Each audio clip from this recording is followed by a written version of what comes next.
Sono inconfondibili gli strumenti, sono come dei figli. I suoi preziosi violini, spariti 17 anni fa. Non ha avuto incertezze Roberto Lanaro, liutaio in attività da quasi mezzo secolo a Padova, quando ha ricevuto una telefonata a fine dicembre da un musicista milanese che aveva da poco acquistato su un sito di vendita online i due strumenti.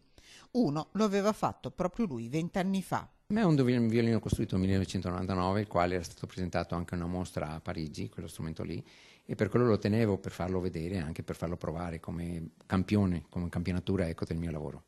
L'altro era frutto di una preziosa e faticosa opera di restauro. E aveva avuto un restauro nel fondo dello strumento, un restauro anche molto particolare perché non tutti gli liutai sono in grado appunto di fare restauri del genere. Per quello quando questo maestro di Milano mi dice ho uno strumento che è stato restaurato e ho capito subito che erano i due strumenti che erano stati portati via ancora nel 2002. Erano stati regolarmente prestati a un cliente abituale della bottega questi violini, tutto documentato con ricevute firmate. Con i due strumenti in prova, il musicista però aveva fatto perdere le sue tracce e a Roberto Lanaro non era rimasto altro da fare che sporgere denuncia, un atto fondamentale. È stata la denuncia, conservata per 17 anni, la prova regina, che ha permesso l'intervento dei carabinieri presenti in negozio insieme al maestro milanese che, investiti più di 10.000 euro, al liutaio aveva chiesto un certificato di autenticità.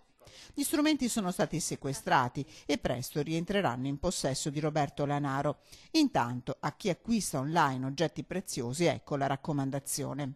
Gli strumenti che vanno denunciati, o non solo strumenti, qualsiasi cosa viene denunciata e dopo 6-8 anni al massimo vanno cancellati tutti questi strumenti, tutte queste cose dalle liste. Che vuol dire uno per quanto vuol fare ricerche, l'affidarsi di acquistare determinate cose su questi siti, che ce ne sono ma a centinaia, senza nessuna precauzione, diventa un incauto acquisto e diventa poi ricettazione. Per due italiani sono scattate le denunce. Uno è stato anche riconosciuto come il probabile autore del furto del 2002. Oggetti fatti con il cuore, i due violini, che ci piace pensare abbiano ritrovato la via di casa.